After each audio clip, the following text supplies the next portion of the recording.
مسلم community ساتھ ہو یا پھر نمازوں کا انتظام ہو تاکہ بچوں کے لیے دور جانے میں سستی نہ ہو، کوتاہی نہ ہو. پھر اسی طرح یہ ہے کہ ابراہیم علیہ السلام فکر کر کے گئے تو ان کے بیٹے اسماعیل علیہ السلام بھی اپنے بچوں کی نمازی کی فکر کرتے ہوئے گئے. وَاذْكُرْ فِي الْكِتَابِ إِسْمَاعِيلَ إِنَّهُ كَانَ صَادِقَ الْوَعْدِ وَكَانَ رَسُولًا نَبِيًّا وَكَانَ يَأْمُرُ أَهْلَهُ بِالصَّلَاةِ وَالزَّكَاةِ وَكَانَ عِندَ رَبِّهِ مَرْضِيًّا. اس کتاب میں اسماعیل کا قصہ بیان کرے، وہ وعدے کے سچے اور رسول نبی تھے. وہ اپنے گھر والوں کو نماز اور زکوٰۃ کا حکم دیتے اور اپنے رب کے نزدیک پسندیدہ انسان.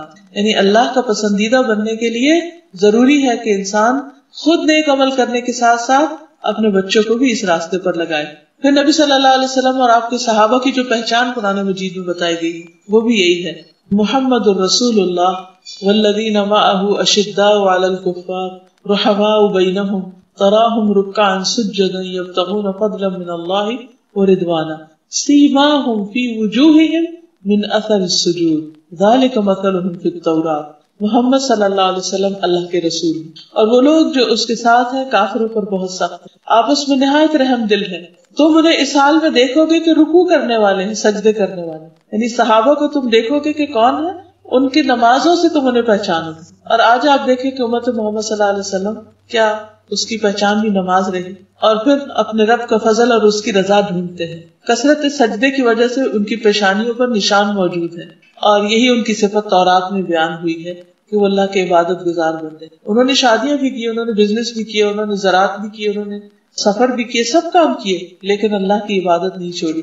پھر نبی صلی اللہ علیہ وسلم کی آخری وصیت جو تھی وہ نمازی کے بارے میں تھی کہ نماز کی حفاظت اور اپنے غلاموں کے بارے میں اللہ سے ڈرتے رہو. اور اس کے بعد آپ نے بات نہیں، یعنی آخری جو تعلیم تھی وہ نمازی کی تعلیم.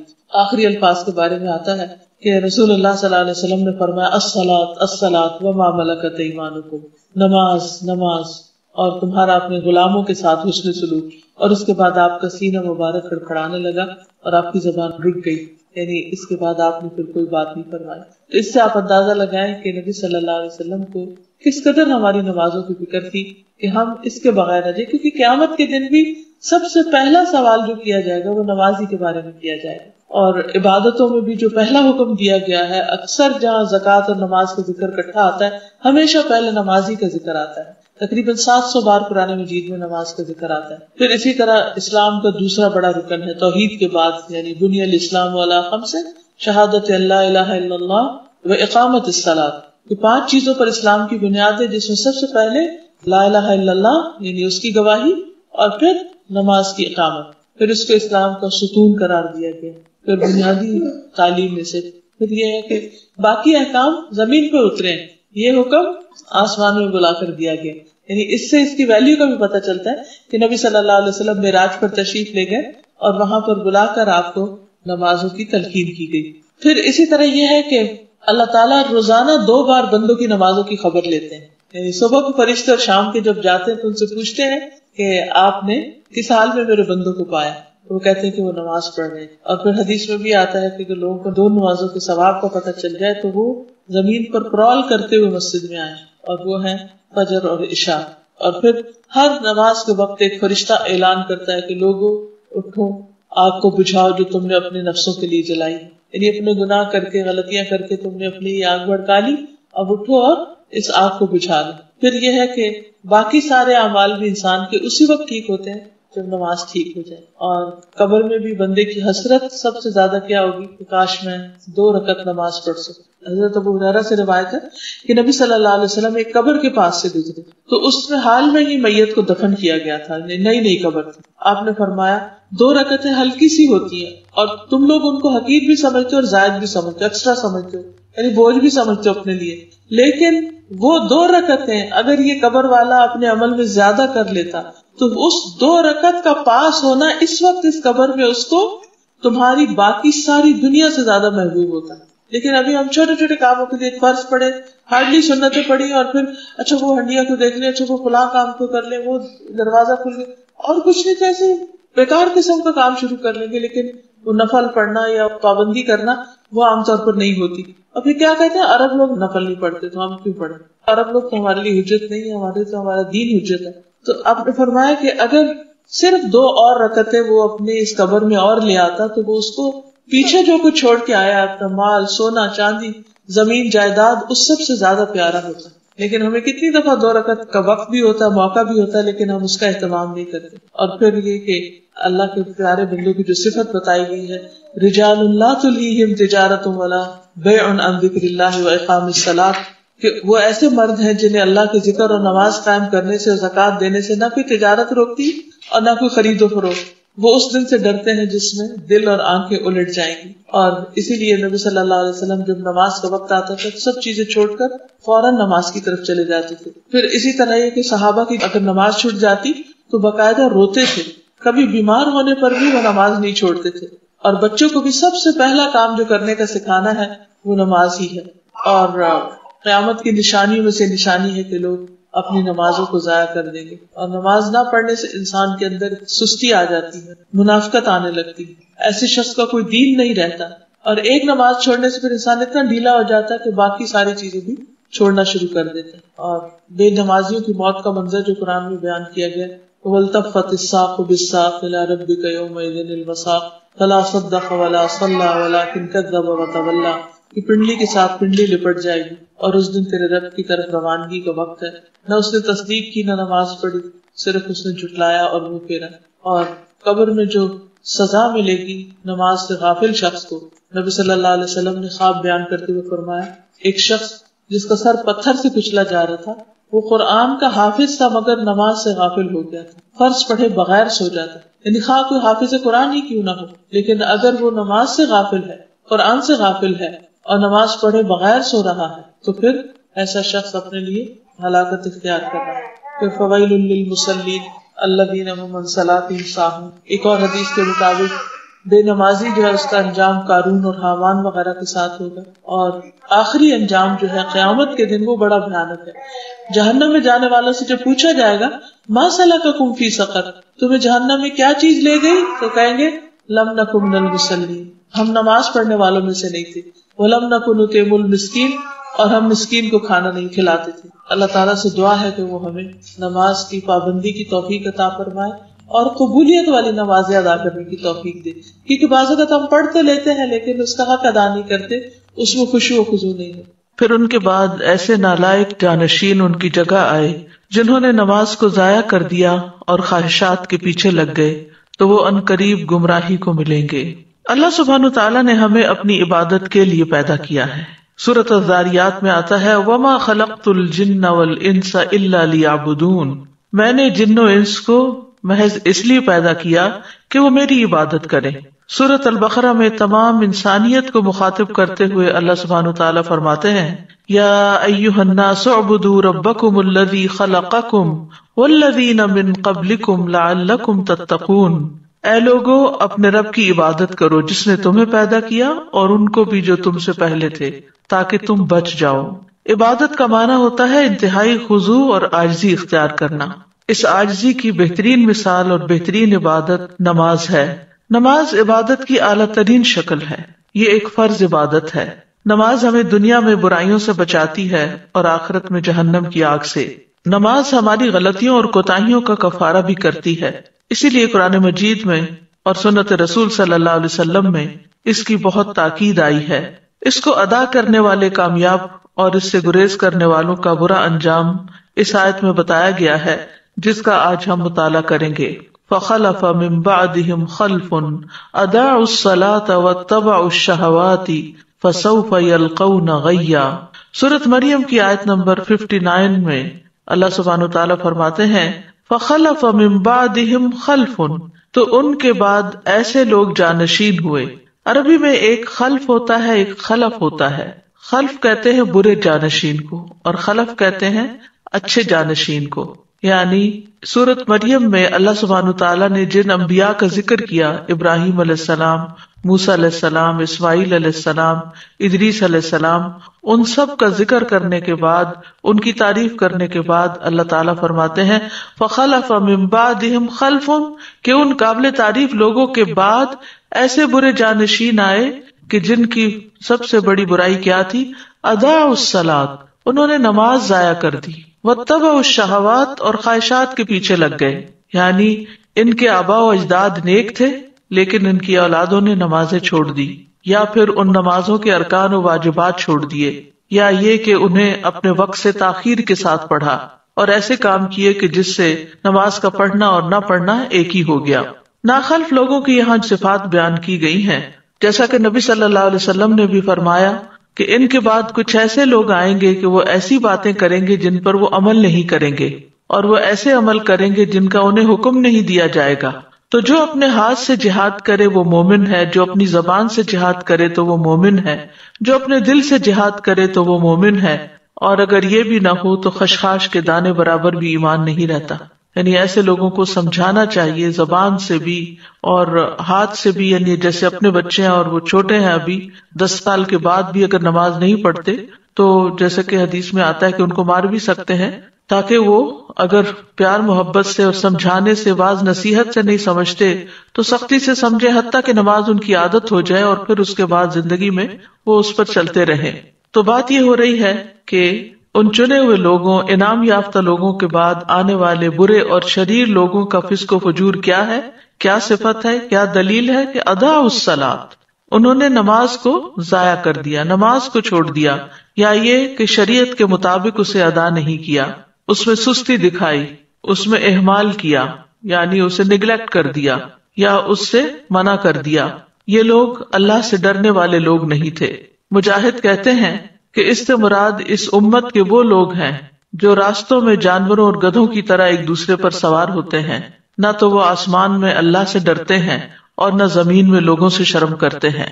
یعنی انہوں نے بے حیائی اور برائی کے طریقے اپنا لیے اور جس کام کے لیے انہیں پیدا کیا گیا تھا اس کام کو انہوں نے چھوڑ دیا۔ ابو سعید خدری کہتے ہیں کہ میں نے رسول اللہ صلی اللہ علیہ وسلم کو فرماتے ہوئے سنا، 60 سال کے بعد نااہل لوگ پیدا ہوں گے، یعنی نبی صلی اللہ علیہ وسلم کے جانے کے 60 سال بعد، جو نماز کو ضائع کر دیں گے اور خواہشات کی پیروی کریں گے اور جہنم کے گڑھے میں جا پڑیں گے۔ ان کے بعد ایسے لوگ جانشین ہوں گے جو قرآن تو پڑھیں گے لیکن وہ ان کے حلق سے نیچے نہیں اترے گا، یعنی صرف تجوید اور قرات کے ماہر ہوں گے لیکن قرآن ان کے دلوں پر اثر نہیں کرے گا اور نہ ہی ان کے عمل میں آئے گا۔ اور قرآن کی قرات 3 طرح کے لوگ کرتے ہیں، نمبر 1 مومن، نمبر 2 منافق اور نمبر 3 فاجر۔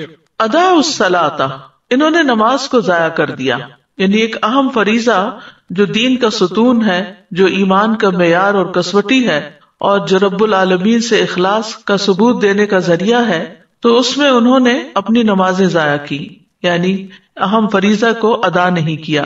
تو بہت سے اہل علم یہ کہتے ہیں کہ یہاں اس سے مراد نماز پوری طرح چھوڑ دینا ہے، یعنی یہ وہ لوگ ہیں جو نمازیں چھوڑ دیتے ہیں۔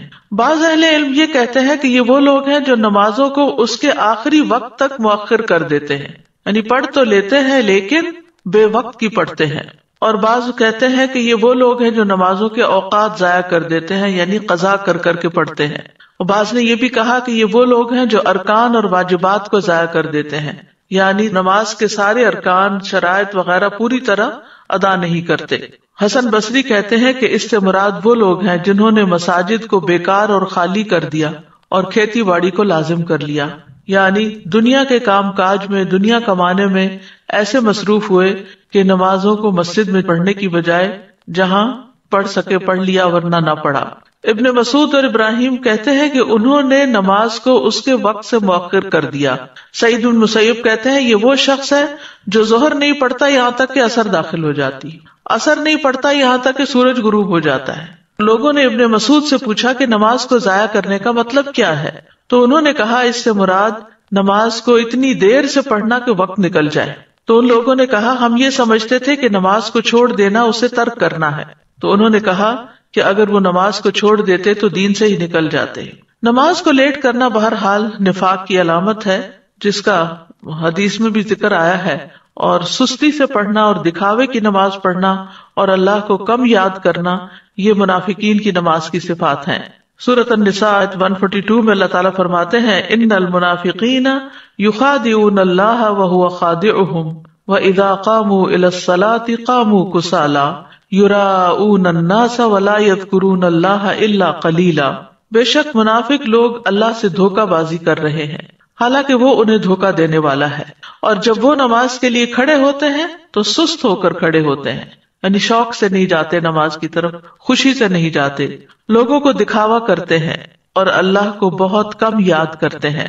رسول اللہ صلی اللہ علیہ وسلم نے فرمایا یہ تو منافق کی نماز ہے، یہ تو منافق کی نماز ہے، یہ تو منافق کی نماز ہے، کہ سورج کو بیٹھے دیکھتا رہتا ہے، جب وہ شیطان کے دو سینگوں کے درمیان ہوتا ہے یعنی غروب ہونے کے قریب ہوتا ہے تو کھڑا ہو کر 4 ٹھونگے مارنے لگ جاتا ہے، اس میں اللہ کا ذکر نہیں کرتا مگر بہت تھوڑا، یعنی اللہ کو یاد کرنے کی بجائے وہ ادھر ادھر کی باتیں سوچتا رہتا ہے یا بس نماز کو سر سے اتارنے کی فکر کرتا ہے۔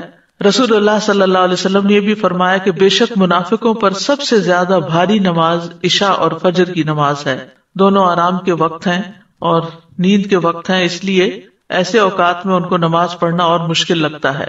سعید بن مسیب کہتے ہیں کہ وہ لوگ حی علی الصلاۃ حی علی الفلاح کے الفاظ سنتے ہیں، تندرست اور صحیح سالم ہونے کے باوجود نماز پڑھنے نہیں جاتے۔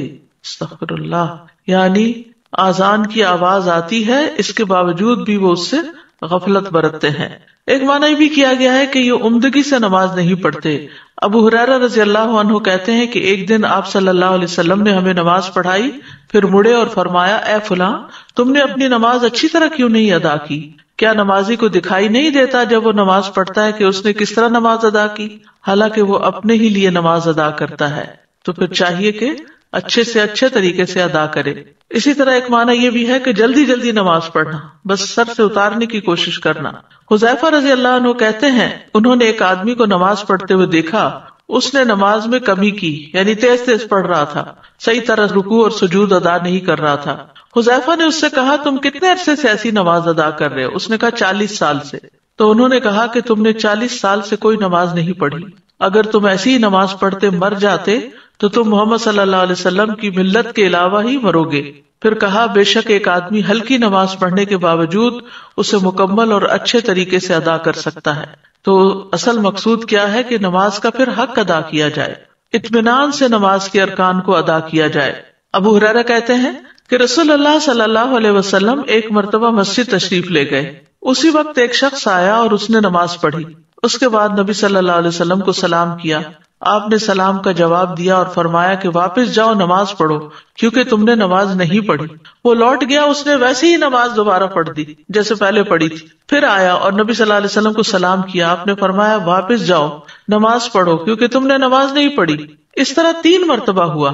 پھر اس نے کہا اس ذات کی قسم جس نے آپ کو حق کے ساتھ بھیجا ہے، میں اس سے بہتر نماز ادا نہیں کر سکتا، لہٰذا آپ مجھے سکھا دیجئے۔ آپ نے فرمایا جب تم نماز کے لیے کھڑے ہو تو تکبیر کہو، اس کے بعد جتنا قرآن تمہیں یاد ہو اس کو پڑھو، یعنی سورۃ فاتحہ کے بعد، پھر رکوع کرو یہاں تک کہ اطمینان سے رکوع کرو، پھر سر اٹھاؤ یہاں تک کہ سیدھے کھڑے ہو جاؤ، پھر سجدہ کرو یہاں تک کہ اطمینان سے سجدہ کرو، پھر سر اٹھاؤ یہاں تک کہ اطمینان سے بیٹھ جاؤ، اور اپنی پوری نماز میں اسی طرح کرو۔ یعنی ہر رکن اس طرح ادا کرنا چاہیے کہ اس کے بعد انسان اپنی جگہ پر ٹھہر جائے سکون سے اور پھر دوبارہ اگلا رکن ادا کرے۔ پھر اسی طرح رکوع اور سجود میں اگر کمر سیدھی نہ کی جائے اور بس تھوڑا سا جھکا کے سر اٹھا لیا جائے تو آپ نے فرمایا وہ نماز کافی نہ ہوگی جس میں آدمی اپنی پشت کو رکوع اور سجود میں سیدھا نہ رکھے۔ امام شافعی، امام احمد اور اسحاق کہتے ہیں جو اپنے رکوع اور سجدے میں اپنی پشت سیدھی نہیں رکھتا، یعنی اسٹریٹ نہیں ہوتی، اس کی نماز فاسد ہو جاتی ہے۔ ابن قیم رحمۃ اللہ علیہ کہتے ہیں کہ نماز میں یہ 6 صفات منافقوں کی علامت ہے۔ نماز کی طرف جاتے وقت سستی کا مظاہرہ کرنا، نماز ادا کرتے ہوئے لوگوں کے لیے دکھاوا کرنا، اس کی ادائیگی میں تاخیر کرنا، جلدی جلدی ٹھونگے مارنا، اس میں اللہ کا ذکر کم کرنا اور باجماعت نماز سے پیچھے رہنا۔ تو خلاصہ یہ ہے کہ جو شخص وضو مکمل کرنے اور رکوع اور سجود کو مکمل کرنے کی حفاظت نہ کرے وہ نماز کی حفاظت کرنے والا نہیں ہوتا، اور جو نماز کی حفاظت نہیں کرتا گویا وہ اسے ضائع کر دیتا ہے، اور جو نماز کو ضائع کر دیتا ہے تو وہ باقی شریعت کے تمام احکامات کو بھی زیادہ ضائع کرنے والا ہوتا ہے۔ اور جو شخص نماز کی حفاظت کرتا ہے اللہ اس کے دین کی حفاظت کرتا ہے، اور جو نماز نہیں پڑھتا اس کا تو کوئی دین ہی نہیں ہوتا۔ ایسے لوگوں کی دوسری صفت کیا بتائی گئی؟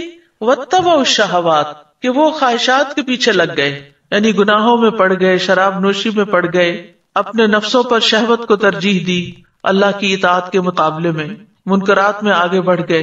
نماز کو ضائع کرنے کا بھی سب سے اہم سبب یہی ہے کہ انسان اپنی خواہشات کی تکمیل میں اپنا وقت استعمال کر دیتا ہے، اور جب نماز کا وقت آتا ہے تو یا وہ تھک چکا ہوتا ہے یا پھر اس کا دل بدل چکا ہوتا ہے اور نماز پڑھنے میں اس کا دل ہی نہیں لگتا۔ حضرت علی رضی اللہ عنہ سے اللہ تعالیٰ کے اس قول کے بارے میں مروی ہے کہ خواہشات کی پیروی کرنے والوں سے وہ لوگ مراد ہیں جو مضبوط محل بناتے ہیں، قابل توجہ سواریوں پر سوار ہوتے ہیں اور مشہور لباس پہنتے ہیں۔ یعنی یہ بیماریاں جو آج ہیں یہ آج کی نہیں ہیں، یہ حضرت علی رضی اللہ عنہ کے دور کی ہیں کہ انہوں نے کیا زبردست طریقے سے تشخیص کی کہ خواہشات کی پیروی کا مطلب کیا ہے، کہ بڑے بڑے گھر بنائے جائیں اور اپنی ساری صلاحیتیں انہی میں لگا دی جائیں، ایسی گاڑیوں پر بیٹھا جائے جو نوٹسیبل ہوں، ایسی سواریوں پہ بیٹھا جائے جو لوگوں کی نگاہ میں ہوں، لوگ اس پہ رشک کرتے ہوں، اور برانڈڈ لباس پہنے جائیں۔ یعنی ان کا پورا لائف سٹائل ہی دنیا کے پیچھے بھاگنے کا ہو جاتا ہے اور عبادت کی طرف ان کی توجہ نہیں ہوتی، ان کا دل نہیں لگتا۔ تو خواہشات ان چیزوں کے متعلق ہوتی ہیں جو انسان کو پسند آتے ہیں کام، یا انسان جن کو کرنا چاہتا ہے، جن کے ساتھ وہ موافقت رکھتا ہے اور جن سے وہ بچتا نہیں ہے۔ صحیح حدیث میں ہے کہ جنت ناپسندیدہ چیزوں کے ساتھ گھری ہوئی ہے اور جہنم خواہشات کے ساتھ گھری ہوئی ہے۔ اس بارے میں ابو ہریرہ کہتے ہیں کہ رسول اللہ صلی اللہ علیہ وسلم نے فرمایا، جب اللہ عز و جل نے جنت کو پیدا کیا تو جبریل علیہ السلام سے کہا جا کر اسے دیکھ آؤ۔ چنانچہ جبریل علیہ السلام گئے اور دیکھا، واپس آ کر عرض کیا، یا رب و عزتک، اے میرے رب آپ کی عزت کی قسم، اس کے متعلق جو بھی سنے گا وہ اس میں داخل ہونا چاہے گا۔ پھر جنت کو ناپسندیدہ چیزوں سے ڈھانپ دیا گیا۔ پھر اللہ تعالیٰ نے فرمایا اسے دیکھ کر آؤ۔ چنانچہ وہ دوبارہ گئے اور اسے دیکھا، کہا یا رب و عزتک، اے میرے رب آپ کی عزت کی قسم، مجھے اندیشہ ہے کہ اب اس میں کوئی داخل ہی نہیں ہو سکے گا۔ یعنی اتنا مشکل راستہ ہے۔ اور اسی طرح جب آگ کو پیدا کیا تو آپ نے جبریل علیہ السلام سے فرمایا کہ اے جبریل جہنم کو دیکھ کر آؤ۔ جب وہاں پہنچے تو آ کر کہنے لگے، یا رب و عزتک، اے رب آپ کی عزت کی قسم، جو اس کے متعلق سنے گا اس میں داخل ہونا نہیں چاہے گا۔ اللہ کے حکم پر اسے خواہشات سے ڈھانپ دیا گیا۔ پھر فرمایا اے جبریل جا کر اسے دیکھ کر آؤ۔ وہ دیکھ کر آئے، دیکھا تو کہا یا رب و عزتک، مجھے تو اندیشہ ہے اب کوئی آدمی اس میں داخل ہونے سے بچ نہ سکے گا۔ یعنی ایسا پھسلن کا راستہ ہے، ایسا خواہشات کا راستہ ہے کہ سب اسی طرف چل پڑیں گے، کیونکہ یہ انسان کے لیے ایک امتحان ہے۔ اس کے اندر خواہشات کی محبت خوشنما بنا دی گئی ہے، لہذا جو چیز انسان کو خوشنما لگتی ہے انسان اس کے پیچھے بھاگتا ہے۔ رسول اللہ صلی اللہ علیہ وسلم نے فرمایا، مجھے اپنی امت کے بارے میں 3 چیزوں کا ڈر ہے۔ بخیلی جس کی اطاعت کی جائے، یعنی انسان بخل کرے، یعنی دل میں بخل کا خیال آئے تو اس کی پیروی کرے۔ خواہش نفس جس کی پیروی کرے، یعنی کچھ اللہ کے راستے میں دینے کی وجہ اپنی خواہشات پر انسان خرچ کرنے لگے۔ اور گمراہ امام جو لوگوں کو مس لیڈ کرے اپنی خواہشات پرستی کی وجہ سے۔ پھر اسی طرح اپنی مرضی کی زندگی گزارنا، یہ بھی گمراہی کا راستہ ہے۔ اور آپ صلی اللہ علیہ وسلم نے اس کے بارے میں فرمایا، مجھے تمہارے متعلق ان گمراہ کن خواہشات سے سب سے زیادہ اندیشہ ہے جن کا تعلق پیٹ اور شرمگاہ سے ہوتا ہے، اور اپنی مرضی پر چلنے کی گمراہی کا بھی اندیشہ ہے۔ اپنی مرضی پہ چلنے کی گمراہی یعنی جو دل میں آئے گا وہ کریں گے۔ اگر دیکھا جائے تو خواہش کی شدت جو ہے وہ ہر برائی کی جڑ ہے۔ قرآن مجید میں یہ جو آتا ہے وہ احضرت الانفس الشح، تو شح کا معنی یہ کیا گیا کہ کسی چیز میں شدید خواہش رکھنا اور اس کی حرص کرنا، اور یہی شح جو ہے یہ انسان کو پھر بہت سی برائیوں پر آمادہ کرتی ہے، خون ریزی پر، محرمات کو حلال سمجھنے پر۔ اسی طرح یہ ہے کہ خواہش پرستی جو ہے یہ غفلت کا ذریعہ ہے۔ آپ نے فرمایا کہ میں تمہارے فقر سے نہیں ڈرتا، لیکن اس بات سے ڈرتا ہوں کہ دنیا تم پر کشادہ کر دی جائے گی جیسے پہلے لوگوں پہ کی گئی تھی، تو تم ایک دوسرے سے آگے بڑھنے لگو گے جس طرح وہ ایک دوسرے سے آگے بڑھنے لگے، اور وہ تمہیں غافل کر دے جس طرح ان لوگوں کو غافل کر دیا تھا۔ خواہش پرستی سے انسان اللہ کے ذکر سے غافل ہو جاتا ہے۔ اللہ تعالیٰ فرماتے ہیں، یا ایھا الذین آمنوا لا تلہکم اموالکم ولا اولادکم عن ذکر اللہ، اے ایمان والو تمہیں اموال اور تمہاری اولاد اللہ کی یاد سے غافل نہ کریں، اور جو ایسا کریں گے وہی خسارہ اٹھانے والے ہیں۔ یعنی انسان کی عام طور پر خواہش مال کی ہوتی ہے، اولاد کی ہوتی ہے، پھر آگے جا کر انسان ان چیزوں میں اتنا محو ہو جاتا ہے، اتنا ان سے راضی ہو جاتا ہے کہ اللہ کی یاد سے ہی غافل ہو جاتا ہے۔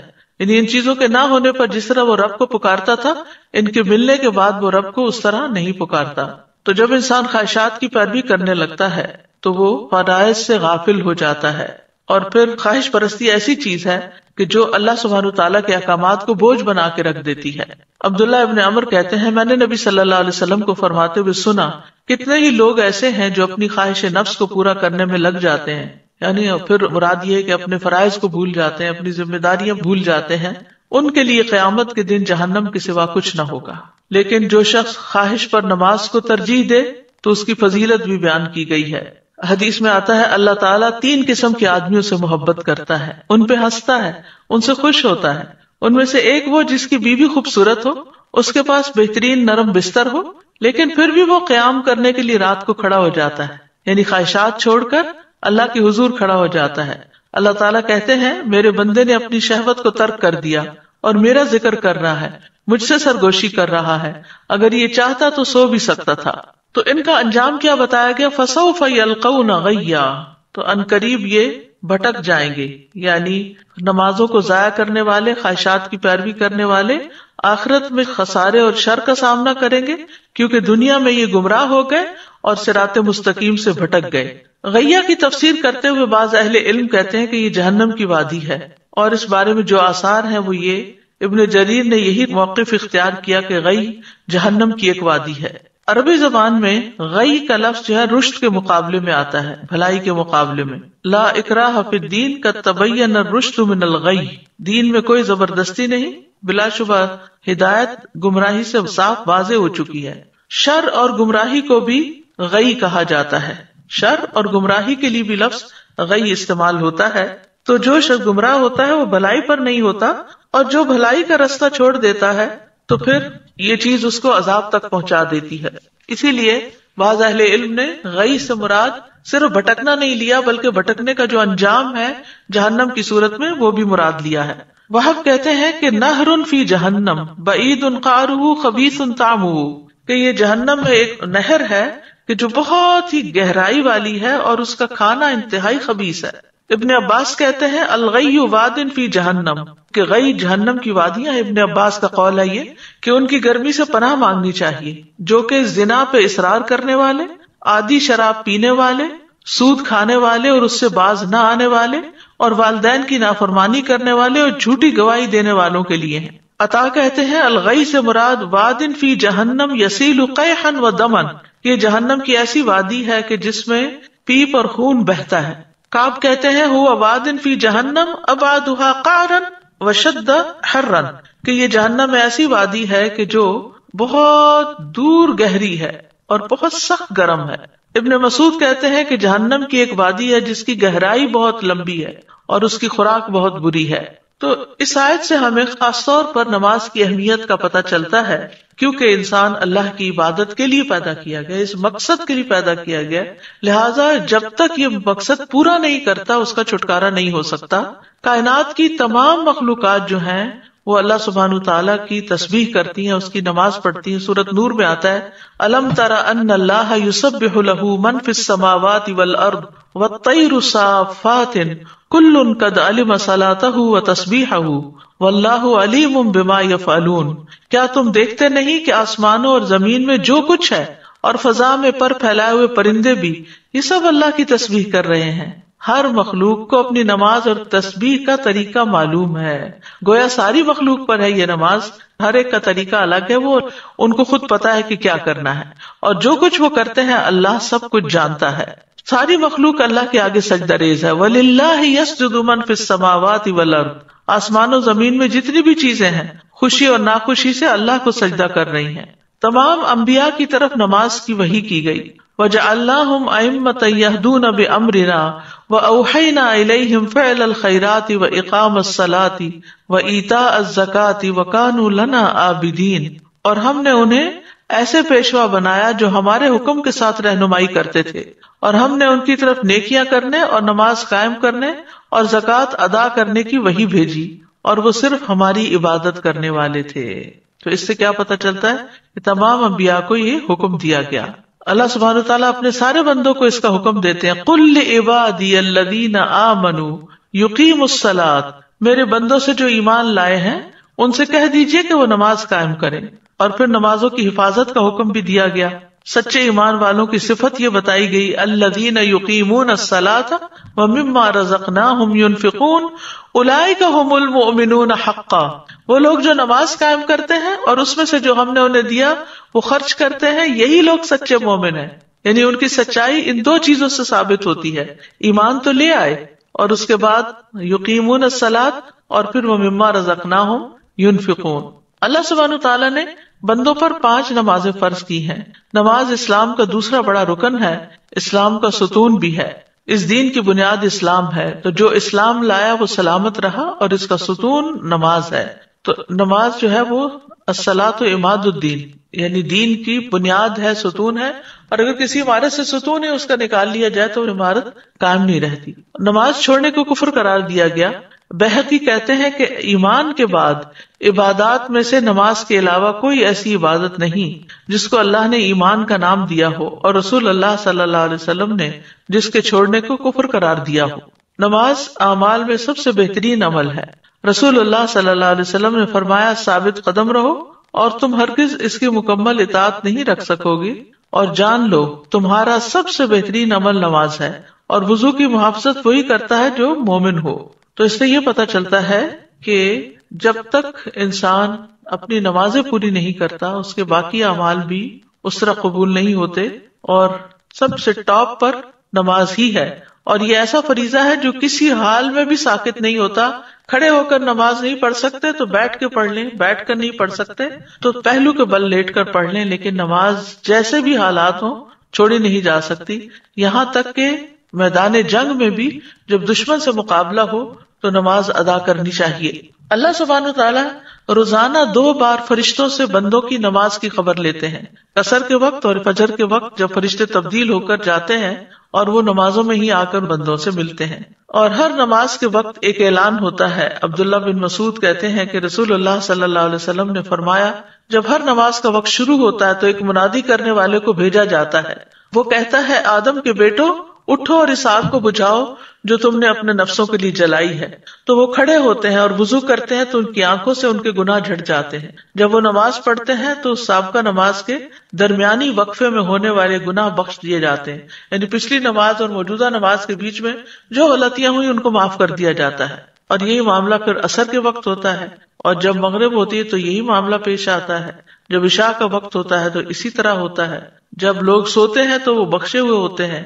پھر آپ نے فرمایا، لوگ بھلائی کی حالت میں رات گزارتے ہیں اور بعض لوگ شر کی حالت میں لتھڑ کر یا شر میں لتھڑ کر یعنی گندے کام کرتے ہوئے رات گزارتے ہیں. نماز کی اتنی اہمیت ہے کہ نبی صلی اللہ علیہ وسلم نے سخت بیماری میں بھی نماز کی فکر کی تھی.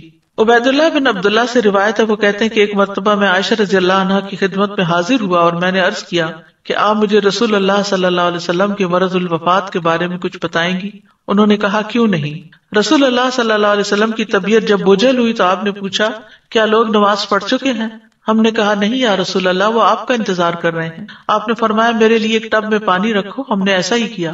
آپ نے غسل کیا اور جانے کے لیے کھڑے ہونے ہی لگے تھے کہ آپ پہ بے ہوشی طاری ہو گئی. جب افاقہ ہوا پھر یہی سوال پوچھا، کیا لوگ نماز پڑھ چکے ہیں؟ ہم نے کہا، نہیں یا رسول اللہ، وہ آپ کا انتظار کر رہے ہیں. آپ نے فرمایا، میرے لیے ٹب میں پانی رکھو.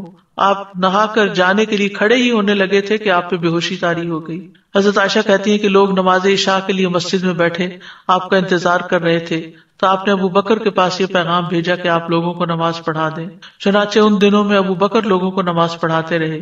ایک دن حضور صلی اللہ علیہ وسلم کو اپنے مرض میں کچھ تخفیف محسوس ہوئی تو آپ ظہر کی نماز کے وقت 2 آدمیوں کے درمیان نکلے جن میں سے ایک عباس تھے. ابو بکر نے جب آپ کو دیکھا تو پیچھے ہٹنے لگے. آپ نے انہیں اشارہ کیا کہ پیچھے نہ ہٹے اور اپنے ساتھ آنے والے ساتھیوں کو حکم دیا تو انہوں نے آپ صلی اللہ علیہ وسلم کو ابو بکر کے پہلو میں بٹھا دیا. ابو بکر کھڑے ہو کر نماز پڑھتے رہے اور رسول اللہ صلی اللہ علیہ وسلم بیٹھ کر نماز پڑھنے لگے.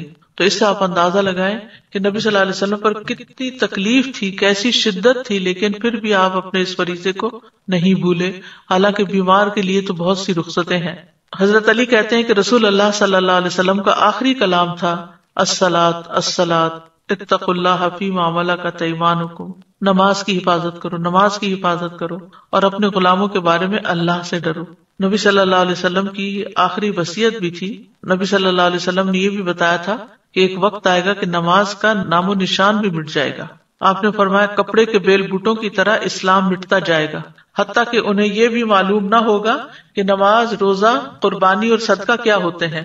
ایک رات میں اللہ عز و جل کی کتاب کو مٹا دیا جائے گا اور زمین میں ایک آیت بھی باقی نہ رہے گی۔ لوگوں کے مختلف گروہوں میں سے کچھ بوڑھے مرد اور عورتیں رہ جائیں گی، وہ کہیں گے ہم نے اپنے آباء و اجداد کو یہ کلمہ لا الہ الا اللہ کہتے سنا تھا اور اب ہم بھی کہہ رہے ہیں، یعنی اس کے علاوہ نماز، قرآن سے بالکل لا علم اور غافل ہوں گے۔ قبر میں جا کر ہوئی بندے کی حسرت کیا ہوگی۔ نبی صلی اللہ علیہ وسلم ایک قبر کے پاس سے گزرے، حال ہی میں اس میت کو دفن کیا گیا تھا، تو آپ نے فرمایا 2 رکعتیں ہلکی سی ہوتی ہیں اور تم لوگ انہیں حقیر اور زائد سمجھتے ہو، لیکن وہ 2 رکعتیں اگر یہ صاحب قبر اپنے عمل میں زیادہ کر لیتا تو اس کی نظر میں تمہاری تمام باقی دنیا سے بھی اسے زیادہ محبوب ہوتی۔ لیکن ہم کتنے آرام سے نفل چھوڑ دیتے ہیں، نفل کیا سنت چھوڑ دیتے ہیں، ہمارے بندے بس فرض پڑھ کے کھڑے ہو جاتے ہیں۔ تو ہمیں اپنی نمازوں کا حساب لینا چاہیے، خود اپنا تجزیہ کرنا چاہیے کہ ہم کیا نماز کو ادا کرنے والے ہیں یا نماز کو ضائع کرنے والے ہیں۔ اور ضائع کرنے میں تاخیر سے پڑھنا بھی مراد ہے، تو وقت پر نماز پڑھنی چاہیے، کیونکہ قرآن مجید میں آتا ہے ان الصلاۃ کانت علی المؤمنین کتابا موقوتا، بے شک نماز ایمان والوں پر ہمیشہ سے ایسا فریضہ ہے جس کا وقت مقرر کیا ہوا ہے۔ عبداللہ بن مسعود کہتے ہیں میں نے نبی صلی اللہ علیہ وسلم سے عرض کیا اللہ کو کون سا عمل زیادہ پسند ہے؟ آپ نے فرمایا نماز کو اس کے وقت پر ادا کرنا، یعنی جب ٹائم داخل ہو جائے تو پھر نماز کی طرف دوڑیں، اور جو نماز کو وقت پر ادا کرے گا، پابندی سے ادا کرے گا، اللہ تعالیٰ کو اس سے کیا وعدہ ہے، اللہ تعالیٰ اس کو جنت میں داخل کرے گا۔ عبداللہ بن مسعود کہتے ہیں کہ رسول اللہ صلی اللہ علیہ وسلم ہر نماز اس کے وقت پر پڑھتے تھے، مگر مزدلفہ اور عرفہ میں جمع کیا کرتے تھے۔ نبی صلی اللہ علیہ وسلم نے اس کی بہت تلقین بھی کی ہے اور مؤخر کرنے کی مذمت بھی کی ہے۔ صحابہ کے بارے میں آتا ہے کہ نمازوں کو ضائع ہوتے دیکھ کر وہ روتے تھے۔ امام زہری کہتے ہیں میں دمشق میں انس بن مالک کی خدمت میں گیا، آپ اس وقت رو رہے تھے۔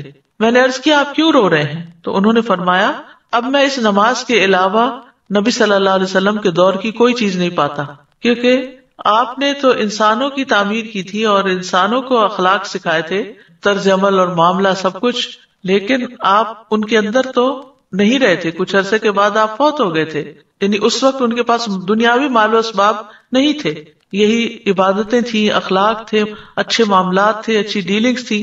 تو بعد میں وہ کہتے ہیں کہ میں نبی صلی اللہ علیہ وسلم کے دور کی اب کوئی چیز نہیں پاتا سوائے نماز کے، اور اب اس نماز کو بھی ضائع کر دیا گیا ہے، یعنی تاخیر سے پڑھنے کی وجہ سے۔